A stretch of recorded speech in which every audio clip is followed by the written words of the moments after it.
পররাষ্ট্রনীতির ক্ষেত্রে আমাদেরকে শুধু একটি দেশের দাস বানিয়ে রাখা হয়েছিল, যেই দাসের মূল্য স্বরূপ আমার ভাই বোনদেরকে খুন করে ভারত সরকার খুনি হাসিনাকে আশ্রয় দিয়েছিল।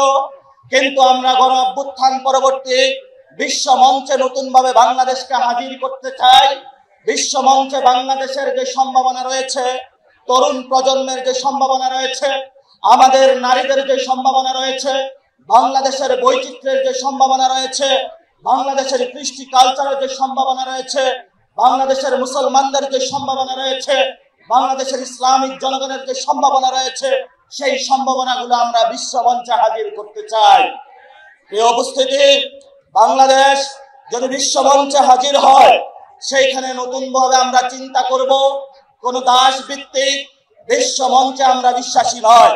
আমরা সমতা, ন্যায্যতা, অধিকারের প্রশ্নে কোনো আপোষহীনভাবে বিশ্ব মঞ্চে উপস্থিত হতে চাই।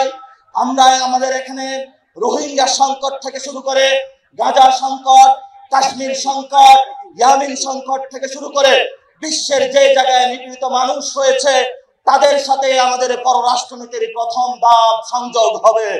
বিশ্বের যারা মুসলিম জননেতা রয়েছে, বিশ্বের যারা নিপীড়িত মানুষ রয়েছে, তাদের সাথে ঐক্যবদ্ধ হয়ে আমরা নতুন বিশ্ব মঞ্চে স্থাপিত হতে চাচ্ছি, বিশ্ব মঞ্চে নিজেদের জয়গান করতে যাচ্ছি।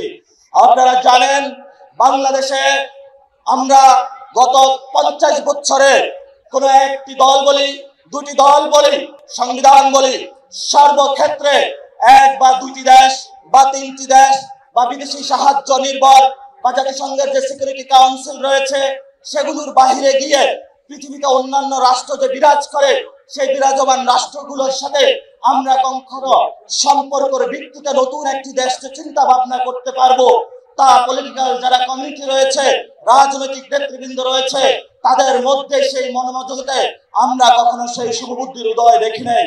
আমরা নতুন বাংলাদেশের জন্ম দিতে চাই বিশ্ব মঞ্চে, যেখানে নিপীড়িত মানুষের সাথে সংযোগ হবে, আমাদের সার্বভৌমত্ব নিয়ে, আমাদের অধিকার নিয়ে, আমাদের নতুন নতুন বয়ান নিয়ে বিশ্বের যেই সিকিউরিটি কাউন্সিল হোক, যেই কোনো মোড়ল আসুক, যদি আমাদের অধিকার প্রশ্ন, আমাদের ন্যায্যতার প্রশ্নে তারা কোনো কথা বলতে চায়, তা ভিত্তিতে আমরা কোনো আপোষ নয়। নতুন বাংলাদেশ, নতুন বিশ্ব মঞ্চ গঠনে আমরা নতুনভাবে আবির্ভূত হব। সংগ্রামী জনতা এবং উপস্থিতি, আপনারা জানেন, দক্ষিণ এশিয়াতে আমরা একটি জাতিগত বৈষম্যের মধ্য দিয়ে যাচ্ছি।